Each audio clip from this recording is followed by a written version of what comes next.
Ողջույն, եթերում հարցազրույցն է, զրուցելու եմ հայկական խորհուրդ հասարակական կազմակերպության փորձագետ Ռոբերտ Ղևոնդյանի հետ։ Բարև ձեզ։ Բարև ձեզ։ Պարոն Ղևոնդյան, Հայաստանի եւ Գերմանիայի միջև ստորագրվեց ռազմավարական բնույթի փաստաթուղթ։ Իհարկե Հայաստանը առաջին երկրի հետ չի, որ նման բովանդակության փաստաթուղթ է ստորագրում։ Սա ինչ կարող է տալ։ Նշեմ, որ ճիշտ է առաջին երկիրը չի, բայց Գերմանիան շատ կարևոր երկիր է, հաշվի առնելով Հայաստան-Եվրոպա փոխհարաբերությունների ներկայիս բնույթը, առավել եւս, որ դա հետևեց Հայաստան-Եվրամիություն ռազմավարական կանոնակարգ կոչվող փաստաթուղթը ստորագրելուն, ինչը դռներ է բացում իմ գնահատմամբ առանձին երկրների հետ եւս համապատասխան մակարդակի հասցնելու մեր հարաբերությունները, բայց Գերմանիան առանձնանում է նաեւ մեկ այլ բանով, այն բանով, որ Գերմանիան այն երկու երկրներից մեկն է, որը Եվրամիությունում որոշումների կայացման գործընթացի վրա շատ կարևոր ազդեցություն ունի, գլխավոր ազդեցություն ունի Ֆրանսիայի հետ մեկտեղ, իհարկե Ֆրանսիայի հետ դեռևս մենք չունենք ռազմավարական համագործակցության փաստաթուղթ, բայց կունենանք, ես կարծում եմ, աշխատանքները տարվում են եւ կարծում եմ մոտ ժամանակներս նաեւ Ֆրանսիայի հետ նմանատիպ փաստաթուղթ կլինի։ Գերմանիա բացի այդ ամենախոշոր տնտեսությունն է Եվրոպայի, Եվրամիության եւ այդ ամենով հանդերձ Գերմանիա-Հայաստան փոխհարաբերությունները հատկապես կարևորություն են ստացել 2022 թվականից հետո Հայաստանի եվրոինտեգրման եւ դեպի Եվրամիություն քայլեր կատարելու առաջին իսկ քայլերից, առաջին իսկ նշաններից, ինչը նշանակում է, որ Գերմանիայի հետ նոր մակարդակի հասցվող հարաբերությունները կարող են շատ օգտակար լինել թե Հայաստանի Հանրապետության ինքնին զարգացման համար, թե տարածաշրջանային զարգացումների համատեքստում։ Կանցլերն ասաց, որ իրենք շահագրգռված են, որ Հայաստանը Եվրոպայի հետ մերձեցնի իր հարաբերությունները,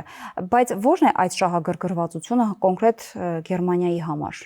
եւ Հայաստանի եւ նաեւ տարածաշրջանային տեսանկյունից։ Տեսեք, այստեղ մի քանի շերտ կա։ Շերտերից մեկը աշխարհաքաղաքական է, այն որ մեր տարածաշրջանը հայտնվել է այս պահին այնպիսի մի դերակատարման մեջ, որը կարելի է ասել աննախադեպ է։ Երևի թե սկսած 1300-1400-ական թվականներից, այսինքն 6-7 դար արդեն հնարավորությունը կապելու արևելքը եւ արևմուտքը շրջանցելով գլխավոր տարածաշրջանային կամ աշխարհաքաղաքական կենտրոններին չի եղել։ Այսօր կա նման հնարավորություն եւ այդ հնարավորությունը մեր տարածաշրջանով է, Կովկասով անցնող ենթակառուցվածքներն են։ Ակնհայտ է, որ շատ-շատերը այդ թվում, ինչպես նշեցի, Եվրամիության գլխավոր տնտեսություն, ամենախոշոր տնտեսություն հանդիսացող Գերմանիան ցանկանում են մասնակցել եւ առնչություն ունենալ այդ անցումներին, այդ ենթակառուցվածքային հնարավորություններին, որովհետեւ դա առաջին հերթին տնտեսական շահ է։ Բացի տնտեսական շահ լինելը, դա նաեւ աշխարհաքաղաքական շահ է, քաղաքական նշանակություն ունի եւ ինչպես Ֆրանսիան, այնպես էլ Գերմանիան մեր տարածաշրջանում իրենց հետաքրքրություններն ունեն, առավել եւս հաշվի առնելով, որ տարածաշրջանում տեղ է բացվել հետաքրքրություններ իրացնելու, այդ տեղը բացվել է։ Գերմանիան կարող է ունենալ հավակնություններ, այստեղ Հայաստան եւ կամ առհասարակ տարածաշրջանային առումով իր ազդեցությունն ունենալու քաղաքական։ Տեսեք, Եվրամիությունը հստակ ունի այդ հավակնությունները եւ Եվրամիությունը ցույց է տալիս, որ այդ հավակնությունները ունի։ Իսկ Գերմանիան Ֆրանսիայի հետ համատեղ Եվրամիությունում որոշումներ կայացնելու գլխավոր երկրներից մեկն է։ Ինչը նշանակում է, որ այո, Գերմանիան եւս հավակնություններ ունի տարածաշրջանում դերակատարում ունենալ։ Ես նշեմ, որ բավական հետաքրքիր նորություններ կան Փաշինյանի այցի հետ կապված եւ շարունակում են նորությունները։ Գերմանիան արդեն հայտարարել է, որ այդ հանդիպումների ընթացքում արդեն Գերմանիայի պաշտոնյաները հայտարարել են, որ հետաքրքրված են Հայաստանով անցնող այդ TRIP ծրագրով, հետաքրքրված են դրա հնարավորություններով, ինչը բնական է, ինչպես ասացի, շատ-շատերն են ցանկանում տարածաշրջանի հնարավորությունները օգտագործել։ Բացի այդ, հենց այսօր Նիկոլ Փաշինյանը հայտարարեց դյուրացումների մասին Գերմանիայի դեսպանատանը կապված վիզա ստանալու հետ, ինչը ըստ Փաշինյանի ենթադրության կարող է տարածվել նաև եւ Եվրամիության այլ դեսպանատներում, ինչը նշանակում է, որ սա շարունակական գործընթաց է եւ այնպես չէ, որ այսօր ինչ-որ մի բան մենք խոսեցինք, պայմանավորվեցինք, վերջ, դրա շրջանակներում է բոլոր գործընթացները տեղի ունենալու եւ շարունակականությունը կարծում եմ ավելի հետաքրքիր եւ ավելի օգտակար է լինելու։ Պարոն Ղևոնդյան, մենք թե հասկանում ենք, որ Գերմանիայի ազդեցությունը բավականին մեծ է, այն առումով, որ եվրոինտեգրման ճանապարհին դա կարող է լուրջ դերակատարում ունենալ մեզ համար համենայն դեպս։ Ես նշեցի, որ ազդեցություն ունեն, հիմնական ազդեցություն ունեն Ֆրանսիան եւ Գերմանիան։ Բայց միևնույն ժամանակ Գերմանիայից այս հանդիպումների ընթացքում հնչեց նաև տեսակետ այն մասին, որ Ադրբեջանի հետ խաղաղությունից հետո պատմական շանս կա լայն կայուն եւ եվրոպական հիմքի վրա դնել այս գործընթացը։ Ինչու է հատկապես շեշտադրվում խաղաղության գործընթացի վրա, այն առումով, որ միգուցե եթե դա չլինի, մենք իրավիճակը դեպի ավելի լավ տեղ չենք կարող հասնել, թե ոնց, այսինքն այսպես պարզ ձևակերպեմ, եթե Հայաստանն ու Ադրբեջանը ի վերջո վերջնական խաղաղության չհասնեն, արդյոք Գերմանիան մի կողմ կքաշվի կամ ավելի քիչ ազդեցություն կունենա Հայաստանի եվրոինտեգրացման ճանապարհին ազդելու։ Եկեք հիշենք, որ ցանկացած պետություն, ցանկացած կազմակերպություն եւ ցանկացած էակ մեր երկրագնդի վրա առաջին հերթին հետևում է իր շահերին։ Գերմանիան ինչպես եւ Եվրամիությունը ունեն իրենց շահերը եւ այն ինչ տեղի է ունենում Հայաստան-Եվրամիություն, Հայաստան-Գերմանիա փոխհարաբերություններում, ինչպես եւ Հայաստանի փոխհարաբերությունում ցանկացած այլ երկրների կամ կազմակերպությունների հետ փոխշահավետ հիմքերի վրա է դրվում։ Եթե խաղաղություն տեղի ունենա Հայաստանի եւ Ադրբեջանի միջեւ, իմ նշած այդ անցումը մեր տարածաշրջանով իրականություն չի դառնա, ինչը նշանակում է, որ տնտեսական առումով այնքան էլ հետաքրքիր չենք լինի այլևս եւ չենք լինի ասլեւս նկատի ունեմ ընդհանուր առումով տարածաշրջանը, ոչ միայն Հայաստանը, թե Եվրամիության համար, թե Գերմանիայի համար, թե մյուս խաղացողների համար, սկսած Ռուսաստանից, Միացյալ Նահանգներից մինչև, չգիտեմ, Չինաստան։ Այստեղ էական այդ խաղաղության հաստատումն է։ Այստեղ շատ կարևոր է խաղաղության հաստատումը, շատ կարևոր է, որպեսզի ենթակառուցվածքները սկսեն աշխատել։ Եթե ենթակառուցվածքները աշխատում են, դա շատ հյութեղ եւ գայթակղիչ կտոր է, որին ցանկություն կունենան բոլորը մասնակցել։ Ընդ որում, եկեք հիշենք, թե ինչքան խաղացող է այդ գործընթացին, այդ ենթակառուցվածքային անցումների հնարավորությանը մասնակցելու հայտ ներկայացրել։ Ռուսաստանի մասին մենք վաղուց գիտենք, դեռ մինչև այսօր նոյեմբերի 9-ի եւ ռուսական ներկայության մասին են խոսում թրիպի փոխարեն։ Չինաստանի ազդեցության մասին մենք գիտենք։ Միացյալ Նահանգները ակնհայտորեն թրիպ նախագիծը մասնակցություն է այս ծրագրին։ Իրանը իր հավակնություններն է հայտարարում։ Թուրքիան իր կողմից անընդհատ որոշակի մոտեցումների մասին է խոսում։ Արաբական երկրներն են բավական ակտիվ այս գործընթացում փորձում ներգրավել։ Այսինքն աշխարհում չկա տարածաշրջանային կամ աշխարհաքաղաքական մակարդակի որևէ խաղացող, որը չցանկանա մասնակցություն ունենալ այս գործընթացին։ Իսկ այդ գործընթացը կարող է տեղի ունենալ միայն խաղաղության հաստատման դեպքում։ Կանցլերն ասաց, որ իրենք կարող են նպաստել Հայաստանի դիմակայունությանը, Հայաստանի ինքնիշխանության, անվտանգության, ամրացման հարցերում, բայց ինչ դեր կարող են ստանձնել Գերմանիան կոնկրետ այս հարցերում։ Տեսեք, արդեն մենք ունենք Եվրամիությունից հատկացում առ այն, որ Հայաստանը կարողանա հիբրիդային հարձակումներին որոշակի կերպով պատասխանել։ Գերմանիայի կողմից մենք ունենք խոստում 10 անգամ ավելի մեծ գումարի, քան Եվրամիությունն է հատկացնում։ Այստեղ շատ դեպքերում, երբ որ մենք անվտանգության մասին ենք խոսում, չգիտես ինչու կամ հենց տրամաբանական է, որ գնում ենք զենքերի, գնում ենք բանակի ամրացման այս հարցերին, այս հարցերի ուղղությամբ, քան գումարների տրամադրման այս հարցերը ներառվում են, բայց չեն սահմանափակվում դրանով, այսինքն իհարկե Գերմանիայի հետ համագործակցությունը կարող է ինչ-որ մի փուլում հասնել նրան, որ սպառազինություն կարողանանք ձեռք բերել թե Գերմանիայից, թե Գերմանիայի միջոցությամբ այլ երկրներից, որովհետև Գերմանիան ինքը տարբեր երկրներում ունի հնարավորություններ ռազմական արտադրություն, այսինքն ունի մասնակցություն ռազմական արտադրությանը, բայց կան այստեղ նաև անվտանգային առումով այլ գործընթացներ, որտեղ Գերմանիայի օգնությունը շատ կարևոր կարող է լինել եւ դա թե սահմանային հսկողության հնարավորությունների արձիականացումն է, թե Հայաստանի փոխհարաբերությունների հարևանների հետ փոխհարաբերություններում տարբեր մեխանիզմների իրականացման գործընթացում Գերմանիայի հետ փորձի փոխանակումն է, Գերմանիայից տրված հնարավորությունների օգտագործումն է։ Ի վերջո եկեք չմոռանանք, որ Գերմանիան աշխարհի ամենազարգացած տեխնոլոգիական պետություններից մեկն է, տեխնոլոգիական առումով, եւ գերմանական տեխնոլոգիաները շատ հարգի են ամբողջ աշխարհում։ Հայաստանում եւս գերմանական տեխնոլոգիաները կարող են աշխատել եւ դա մեզ միայն օգուտ կբերի։ Թուրքիայի հետ հարաբերություններում եւս ի նպաստ կլինի հայ-գերմանական հարաբերությունների զարգացումը։ Ես կարծում եմ անցել են այն ժամանակները, երբ Գերմանիան Թուրքիայի անվերապահ դաշնակիցն էր եւ Գերմանիայի հետ հարաբերությունները այդպես ուղիղ կերպով կարող էին ազդել Թուրքիայի հետ հարաբերությունների վրա։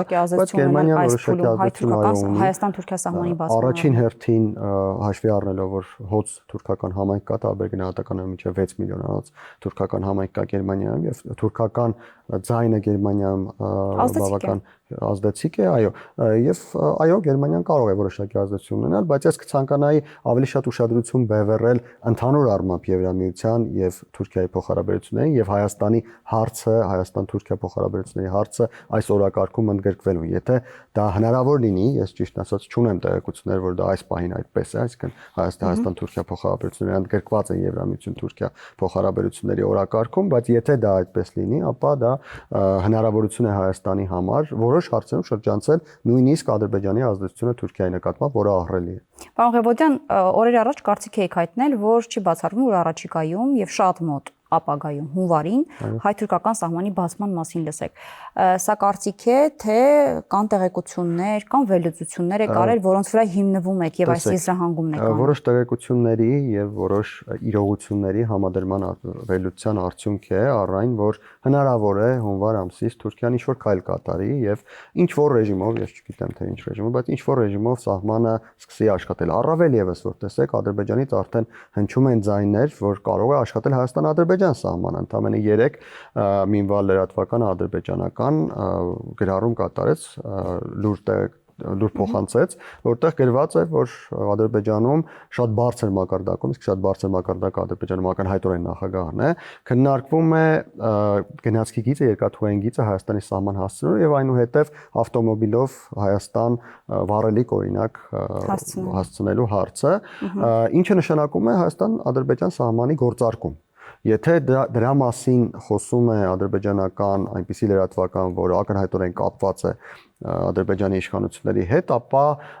ուրեմն որոշակի զարգացումներ կան։ Եթե զարգացումներ կան, սրանից հետևություն, եթե զարգացումներ կան Հայաստան-Ադրբեջան սահմանային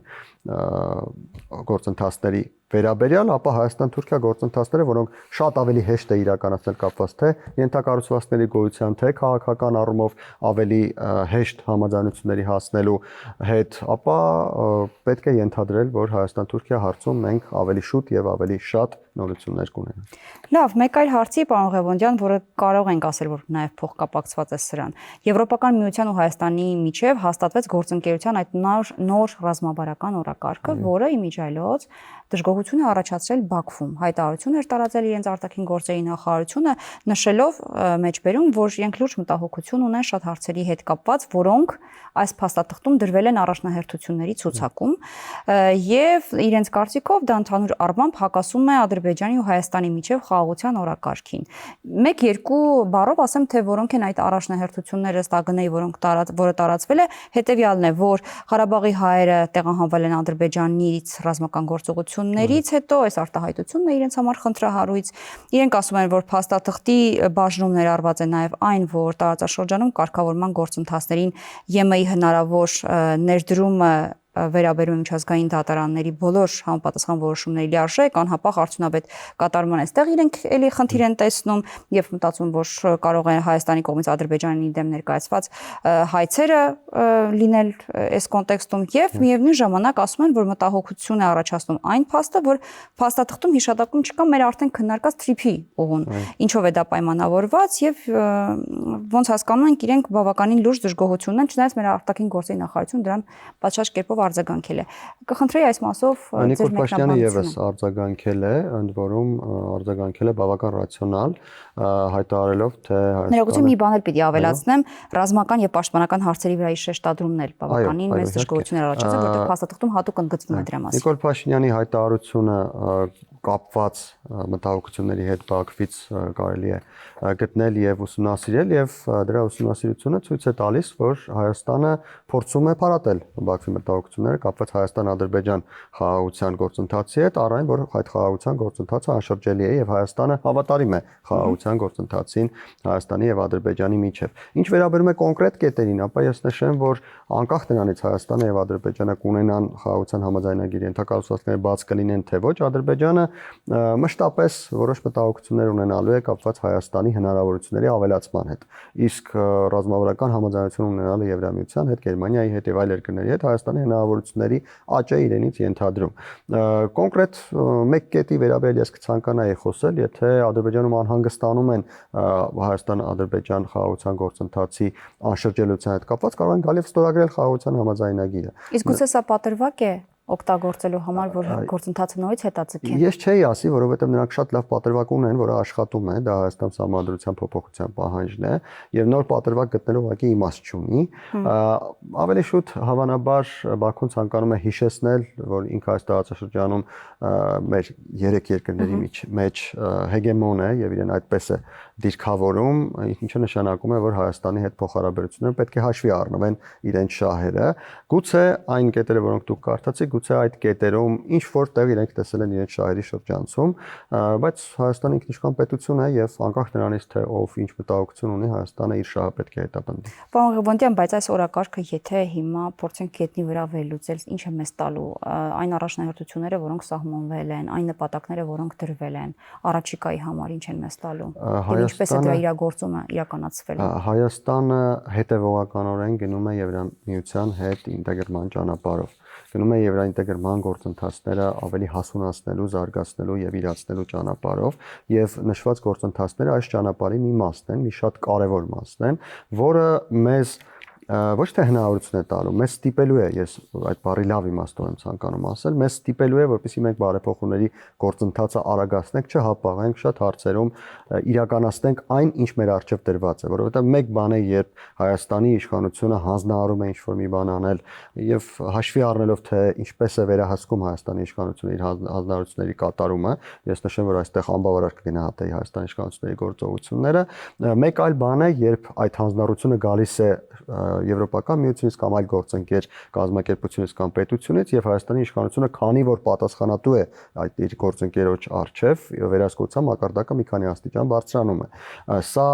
բերելու է մեր բարեփոխումների գործընթացի արագացման, ռացիոնալացման եւ այդ բարեփոխումների գործընթացը մենք ի վերջո կարողանանք հասցնել այն կետին, որից հետո կարողանանք քննարկել արդյոք մենք մեր հնարավորություններով դառնանք եվրոպական ընտանիքի մաս, թե չդառնանք, անկախ նրանից որ արդեն բայց դա հեռու ապագայի նշмарում եք դուք անում, դա շատ հեռու է։ Ես կարծում եմ 5-10 տարի ամենակիչը։ Ինչու հարցրեցի, որովհետև նույն հայկական մամուլի ներկայացուցիչներից մեկը, երբ վարչապետին հարց ուղղեց ԵԱՏՄ-ից դուրս գալու Եվրոպական միություն մտնելու, վարչապետն ասաց, որ երբ որ գա այն վերջնական որոշման պահը, այն կետը վերջնական, որ մենք արդեն պիտի որոշում կայացնենք, այդ որոշումը կկայացվի,